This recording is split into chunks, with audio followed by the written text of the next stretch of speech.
for you. Ready? Ellen, welcome to the show. Your new picture, Angel Heart from TriStar. A brilliant picture that really conveys creeps subtly without kind of, you're going more for montage rather than monsters, and it works beautifully. In terms of putting the picture together, you adapted the Horsburgh novel. What was the process involved?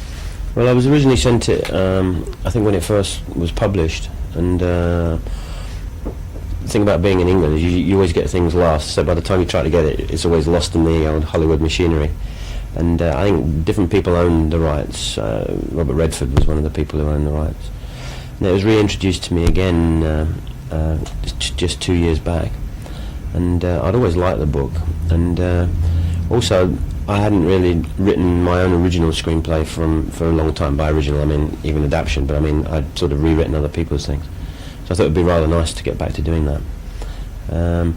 I've tried to do different genres with each film, and this was classic Raymond Chandler detective story, but it's also about the supernatural. So in a way I had two genres in one. So that's what intrigued me, was the fusion of the two things, really.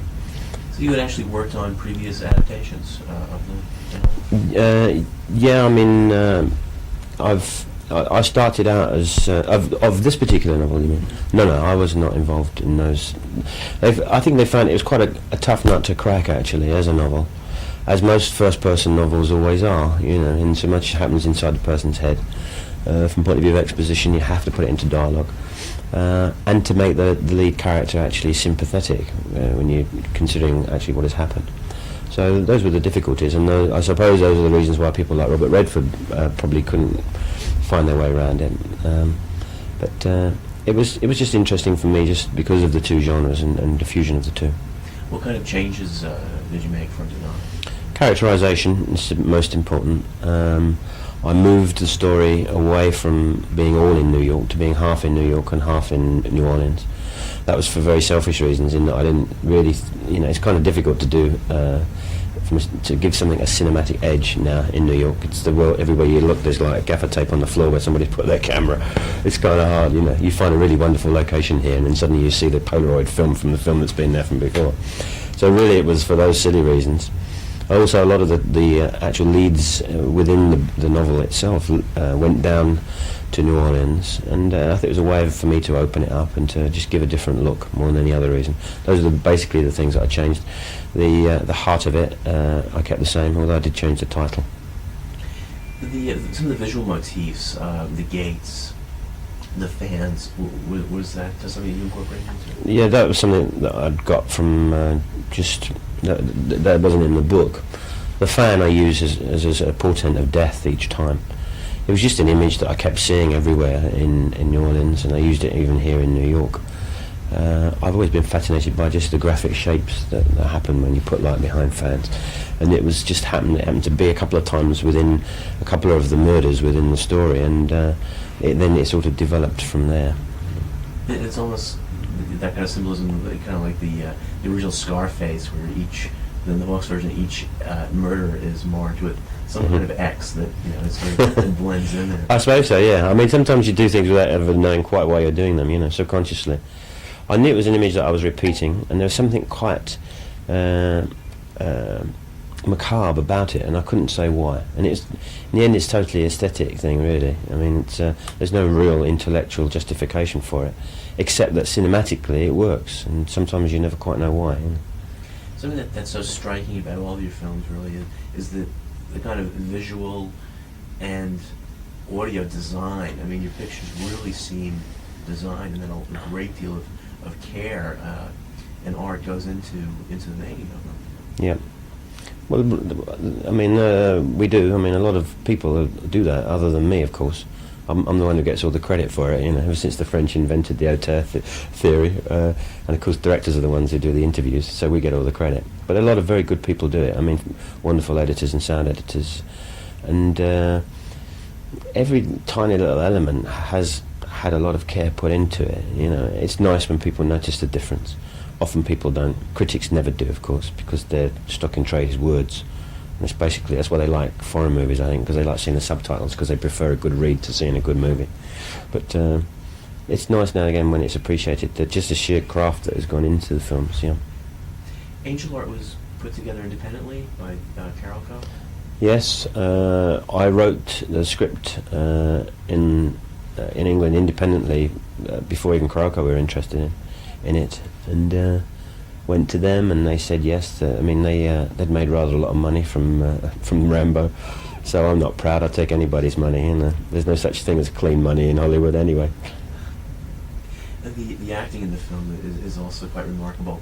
Something about Mickey Rourke that really comes through is how, for a change, he's very internal in this picture, as opposed to some of his other films where he seems very almost mannered and very external. How did you find working with him? Very good experience. I mean, he's very much his own man. He hates you to even think that he cares, really, and it's kind of it's charade in a way, because he really does care. He has a lot that he has to offer. As a director, in the end, it's often taking things out rather than putting things back in. And no director can actually can create a performance. All you can do is to provide an atmosphere, an environment, excuse me, where the actor can be of their best, really. And I think that's all I did for him, was for him to trust us and everybody around, whoever that might be, you know, the whole crew, to really do as well as he could do. His revelation sequence at the end is quite powerful. Yeah. Well, I think we did that towards... I always try and shoot in sequence anyway, so that as an actor starts to develop within the role, then they're obviously comfortable because of work that's been done in previous scenes, so they understand where they are at any given point. And we did that right at the end. And I think he was quite confident about the work that he'd done, particularly the scenes that he'd done with Robert De Niro. So I think he was quite happy with himself, and therefore ready to give a little more, you know. And again, it's to do with trust. If an actor trusts the director, and more importantly, trusts the crew around them, then they'll give of their best. In the end, as I say, the actor does it, not the director. All the director says is action and cut, and one more time. De Niro plays... John, I'm sorry, your mic just... Yeah. Died out. Give me 2 seconds. Machine on an interview. Okay, sorry. Ellen, Robert De Niro plays Louis Cypher, the Lucifer character. His makeup, the nails, every kind of detail is there. Working with him, we know, of course, that a Raging Bull, he put the weight on. He didn't go making any real deals with the devil for this part, did he? I don't know. All I know is that when we were filming, we always knew when he was on set, because suddenly we all felt kind of strange. He became very creepy. Yeah, most of the things, the tiny little things that he's added, which in the end make up very importantly to the overall sort of performance, mostly from him. He thought a great deal. He thinks a great deal about everything. Before he'd even said yes, he went through every single line very thoroughly with me, and every single idea that he had from the point of view of the character. It's very hard to get inside that particular character in the same way as it would be to get inside Jake LaMotta, for instance. But as I said, we always knew when he was around. Everybody said Bob's here, and you turn around and there he was there. Yeah. His beard, it seems to be kind of a Scorsese mold. Yeah, maybe that's how he sees the devil. I don't know. Did he do the picture after the mission? Was that Yeah. chronological? Yeah, yeah.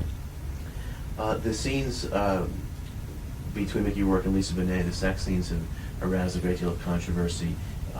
What's the latest on that? We had an appeal last week which we won 6-5, that it should be an R and not an X. But apparently you need 2/3 majority to overturn their original X decision. But the 6-5 majority means that I have the right to appeal again, so the process carries on. It's still very general what it is they want me to do. If they actually want, what particular shot or whatever is to cut, there are no details of that whatsoever. So from my point of view, obviously I don't want to cut anything. The film was made with maximum integrity. It's not an exploitation picture. And there is nothing really, from a violence point of view, that hasn't been seen in some films, and from a sexual point of view, I don't think. It's how it's been done, or the combination of the two, I don't know. It's very difficult to tell. I mean, the lovemaking scenes in Officer and a Gentleman were seem to be much more explicit than those in Angel Heart yet. It's strange. It's a cumulative effect of the kind of film that it is, I think, which is probably what they're responding to.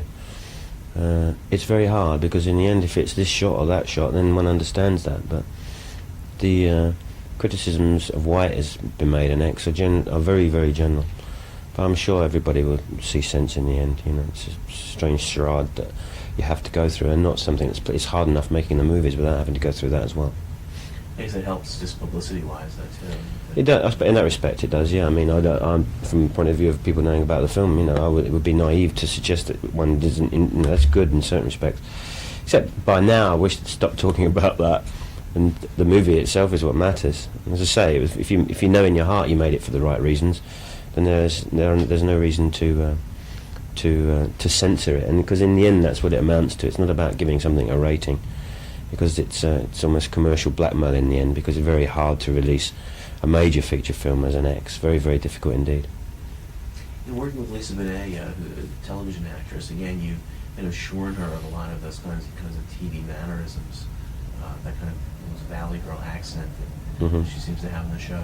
How did you find working with her?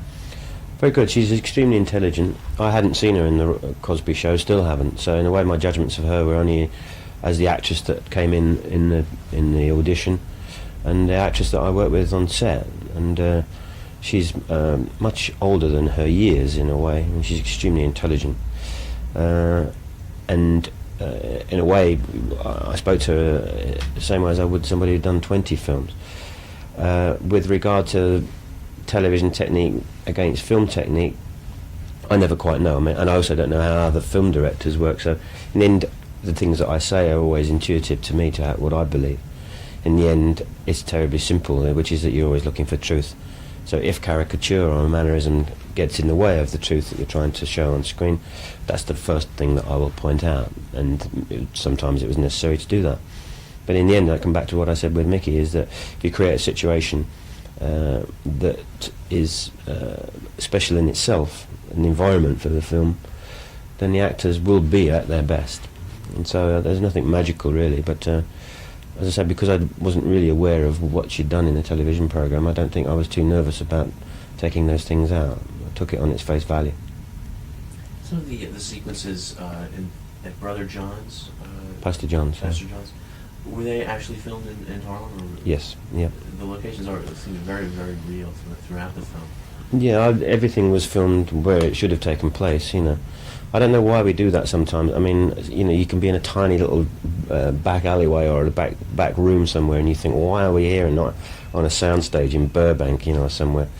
Truthfully, it never looks the same, however brilliantly you art direct it. But to me, it's more than that. It's actually, I have to feel it, I have to smell it in order for it to be real. Then the make-believe, which is what we're doing, is even more, I don't know, makes the make-believe believable. And I always feel comfortable in real locations, even though it's infinitely more difficult to do than being in the comfort of a controlled set. Do you have a particular philosophy regarding your films? I mean, an aim or a goal beyond providing entertainment?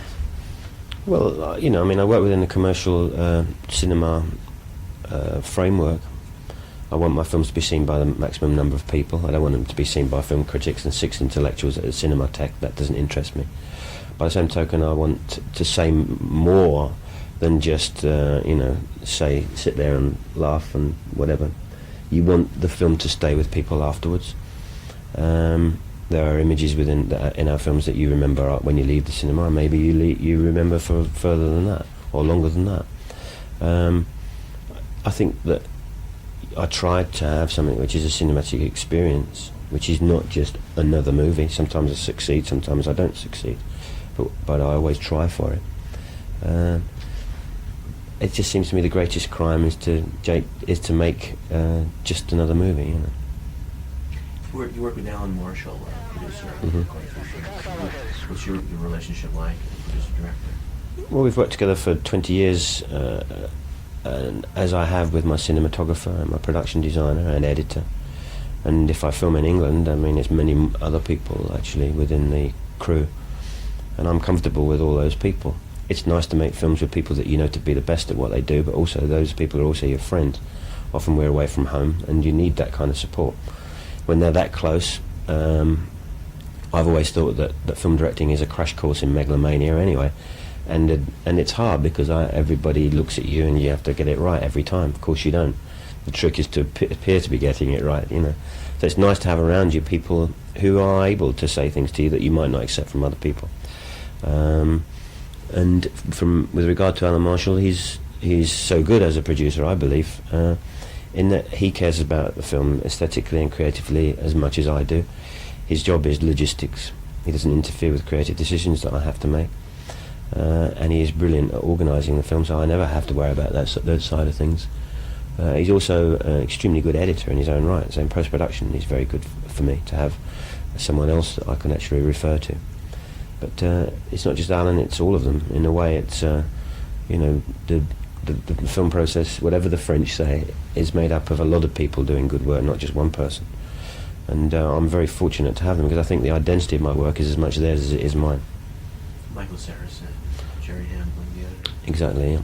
Michael Saracen is, you know, he's about to direct on his own now, which is inevitable. And, you know, I will encourage him to do so, but deep down you think, well, it's kind of strange for so many years to make films with the same person, and I see he'll probably have the same problem. Jerry, my editor, never fails to astonish me, really. Every single time he'll always add something that I haven't actually put there to begin with. He always says it's nonsense, you film it and he's only got this lump of celluloid here, it's either there or not. But in a way he always adds some tiny little thing, which is exciting because it means the creative process goes on and on and on, and it isn't just the director, it's there are many other people. There's some kind of editorial finessing. It is, I mean, well, first of all, you know, a lot of directors say, mostly with editors, you're just grateful that they haven't messed it up. Well, they've just put it together with, you know, as you actually, maybe as you intended. Sometimes, you know, directors like myself who do shoot an enormous amount of film, there are a lot of options, and often it's to do with the choices and the taste of the editor as much as their actual skills, their dexterity, etc., those things. And after that, it's in the attitudes within the individual scene. Now, you can sit at the Moviolo on the shoulder of every, you know, and cut every frame with the editor. Sometimes it's necessary to do that. Sometimes it's nice for me to leave the cutting rooms for a couple of hours and then go back. And then maybe it's taken it further or somewhere that I might not have thought about. Sometimes it's not right. Sometimes it's not how I intended at all. But a lot of the times, actually, there is an addition to what one's done, you know, and I find that very important. That's how I work anyway. On Angel Heart, when you were designing the film visually, did you storyboard? No, I had a very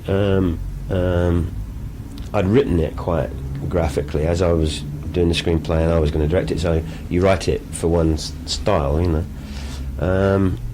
We'd done an enormous amount of research from the point of view of photographic material, and in a way it was more that which became the storyboard. I mean, I do draw quite a lot at times, but I try to avoid it because my theory is that storyboarding in a way is how they would make movies in Detroit.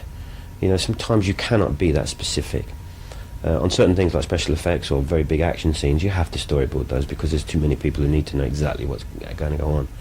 But in an emotional, dramatic scene does take on a life of its own. And I think however much you sort of block it out in your head, there's always something that you do differently. But so I try not to be too specific. On the other hand, probably you do have a storyboard in the back of your brain that you can either, each morning you go in and sometimes the shot is better than how you imagined it. A line can be read not quite how you hear it back here. And other times, totally it's changed because of the situation, you know, for the good often, sometimes not so good as you've imagined it. So shooting a picture on location too would tend to...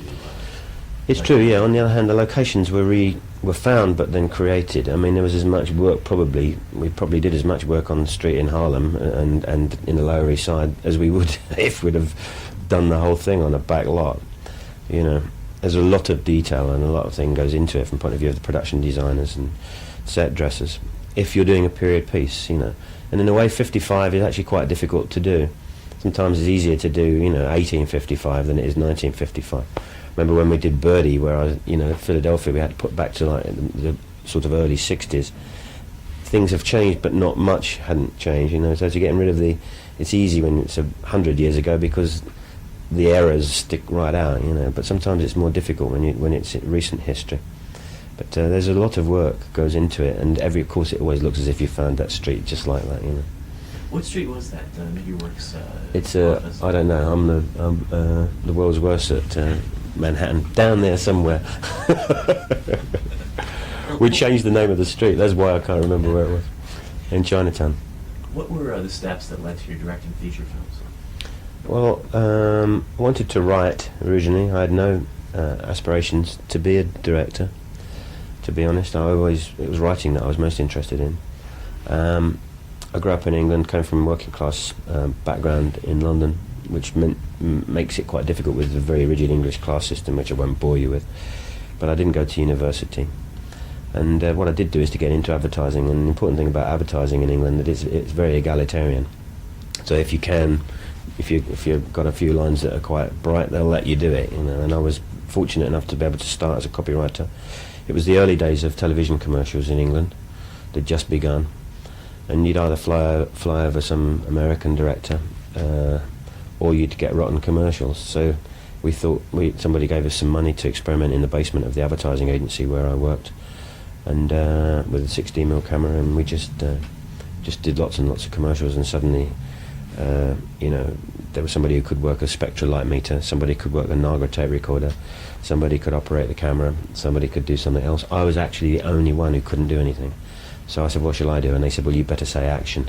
So because everybody knows that's the easiest job. So I said action and cut, and then suddenly I was a director. But it sounds kind of a glib story, but it's perfectly true. And this was, you started working with Michael Saracen around this time? Yeah, with Michael Saracen. Also in the same advertising agency was David Putnam. And David said to me one day, you know, let's try and get into films. And I said, don't be ridiculous. So he said, you know, write a screenplay, which I did, and it was his first film and my first film.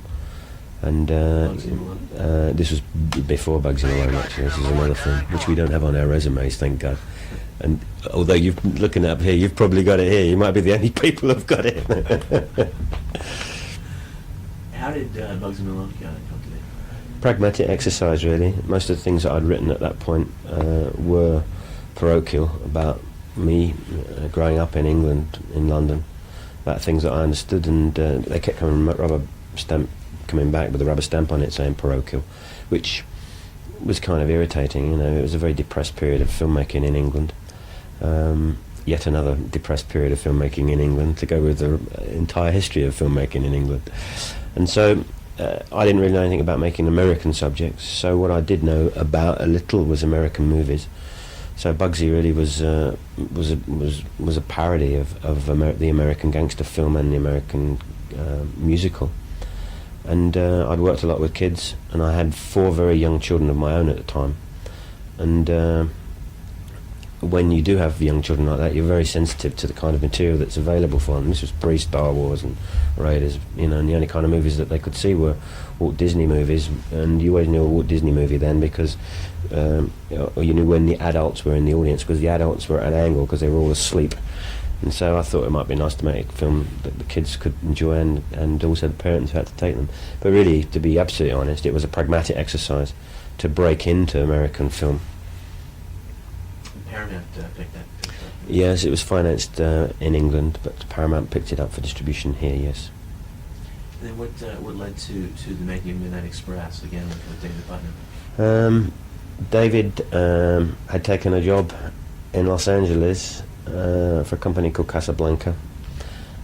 Almost simultaneously, I'd come over here. They wanted me to do a thing called The Wiz, which I think Sidney Lumet eventually did, and I didn't like it very much. But I was walking back along Fifth Avenue, and somebody came out of Columbia Pictures and said, you know, they had this manuscript of a book, and would I like to read it, which was Midnight Express. And I read it on the plane going home, and then I spoke to David quite independently. he said he was taking this job with Casablanca, and it turned out that Casablanca were the company that owned the book. So he said, well, if you do the film, then I'll take the job. So it worked very well. And I wanted to do something that was different to Bugsy Malone. I wanted to do something that showed the other side of me, because I didn't want to be put into a pigeonhole, really, of what kind of director that I was. And so it was a definite reaction to doing that. At what point did Oliver Stone come into the script? Oliver had been employed by Casablanca. He came to England, and he sat in the back office of our offices in London, typing away. Every so often we would send in, sandwiches and beer, and at the end of it, out came the screenplay, which was a fantastic screenplay. I mean, it was a terrific job he did. And shooting in Malta, particularly at that point in time, I guess it was before really many crews were going there. It was quite difficult.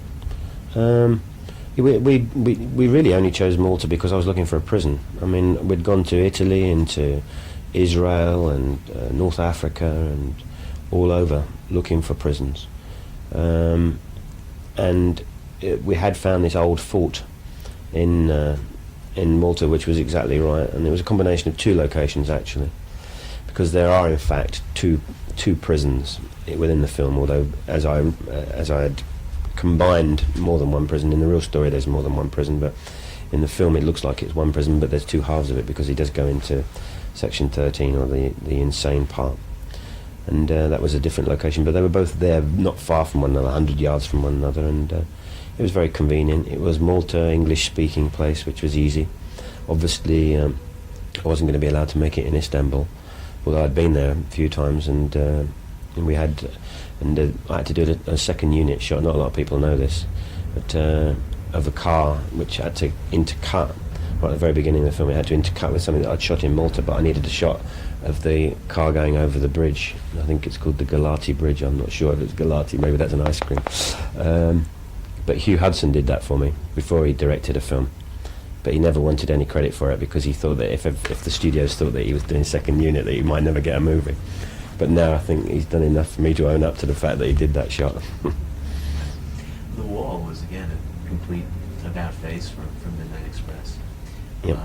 After the picture, of course, you probably had your pick of projects, I would think. After Midnight Express? Yeah. I did Fame immediately after Midnight Express. Again, that was a reaction to doing something very, very dramatic and serious, although Fame has its serious side. But it was the music. I wanted to do something with music again. And then after that, I did Shoot the Moon, which was, personal story. I said it's the first grown-up film that I'd done. And The Wall really again was I'd done 2 American films, and I'd gone back to England, and I found England very angry, a very angry place, a very violent place, and I'd always liked the music, and in a way I tried to put a lot of that anger into the film. I think looking back on it, it's almost too angry now as a film, and I'm very proud of it technically, creatively, but in a way it was Roger Waters who wrote the original music. He was screaming when he did the music, and I think I was screaming when I made the movie. So it's a strange experience looking back on it. You're talking here, you realize almost all your films have been done on locations like Malta, Shoot the Moon, Marin County, Birdy, Philadelphia. Again, really, adding a great deal of reality to the proceedings. Yeah. It would be a lot more convenient to shoot in the studio, but I don't know. I've never been able to overcome the phoniness of a studio situation. It's very nice to be able to film. I mean, I did a lot of The Wall. We did do at Pinewood Studios. It's nice to have that kind of control. It's more comfortable and more civilized as a filmmaking process. But in a way, that might be it. There's something about the sort of masochism of being in some horrible street in Philadelphia that makes you feel the film a little more. It's not all make-believe. I personally can't do it that way. I have to be in the place before I can feel that what we have is truth. And that's what you're generally looking for. Birdy is really an extraordinary film, the William Wharton novel. What was the genesis of that project? Similar to Angel Heart with the Hawksburg Falling Angel book, in that I was sent it very early on as a manuscript. And I remember writing on the top of the manuscript of Birdy, you know, wonderful story, have no idea how to make it as a movie, because so much happened inside the boy's head, so much was the poetry of the book that I didn't know if you could make that into cinematic poetry or if an audience would actually want it. And I was then sent again a script that Jack Bear and Sandy Croof have made had written of Birdy, and I thought in a way it was actually quite interesting. They hadn't entirely solved the problems, but they had. It was a very interesting way of doing it, and I got interested again, and then we went back to the book again, and it developed from there. Really, that was the genesis of it. Wharton, or whoever he is, did he have any creative input into the project? No, he sent me a videotape of Canaries, which, in a way, I think that he wanted us to get on with it. A film has to take on a life of its own, and although the book was obviously the beginnings of everything, and I hope this, I was truthful to the spirit of the book. It had to be a film, it had to be its own thing. You can be too intimidated by a novel. I think he understood that he didn't have to be there. How did you achieve the flying sequences, subjective points of view? Well, the secret ingredient was going to be the new camera called the Skycam, which is, people probably know, is invented by the man Garrett Brown, who invented the Steadicam, which was an enormous advantage from point of view of tracking, in that you could strap it to a man's body. Skycam was meant to be an even greater evolution of that, in that it could fly, and therefore I could actually show the flight of a bird from the bird's point of view, which would be very exciting. As it turned out, we were probably a bit too soon in the evolution, and it crashed into the ground more often than it should have done, and then finally it didn't fly again. So a lot of the flying sequences that you see, the 90% of them, 95% were achieved with the Steadicam rather than this wonderful new invention. A lot of cheating and a lot of thinking on your feet. Now, you're based in England, or in... Yeah, I live in London, yes. I live in London and I work in America. In France they call me the first of the jumbo jet directors, which sounds terrific, but it's not a lot of fun. It's interesting that, I guess, in the 60s, British cinema was so kind of vital with Stanley Kubrick and Brian Ford and Anthony Harvey. That was at the point that you were working in advertising? Yeah, well, just starting, yeah. I guess the Putnam era, if you want to call it that. I wouldn't, but you can. It's really seemed to revitalize things, and. Yeah, well, I mean, I don't think it's been very different actually. Through the years, individuals have come along. What Putnam was, which was that we actually, up to that point, we had actually generated, whatever the word is, many wonderful directors, I think, and always have from the beginning of film. What we've not ever done is no one ever wanted to be a producer, mainly because in England that's a kind of rotten thing to do. Putnam was the first one who was smart enough to actually think, well, actually you could be a producer, and you could also have creative integrity about being a producer, and you didn't have to just have a big posh car and a cigar. But I think that from the point of view of the directors have always been there. We also, in a way, it's not often made clear, is that because of the strength of our television, which is very good, certainly compared with American television, a lot of the good people go into television, particularly people who have political point of view to make. It's very hard to make a political film, a truly left-wing political film, for instance, within the Hollywood system. It would be almost impossible, I would think. And I think that there are a lot of very talented directors in England who do not want to go into the Hollywood system. That doesn't mean to say they can't work on film. They do work on film, all right. It's 16mm film, but it's still film. In any other country in the world it would be called film because they'd see it in the movies. But it's on television. So and I think that that's always been the backbone of what's happened in England. Do you think you'll do another picture with David Putnam now that he's in Columbia? Should do. I mean, I'm stupid not to take advantage of him being there. Because he's my friend, I actually value the friendship greatly. and one of the reasons that we've stayed friends is that we haven't really worked with one another, since '78 or whenever it is. We haven't really ever agreed on anything, which is probably why we're friends as well. So I don't know. Maybe one day. What's your next project? Something that gets me a PG rating. For Disney. I don't know about that. Well, Alan, best of luck with Angel Heart, and we'll look forward to seeing it in the theaters. Thank you very much. Terrific.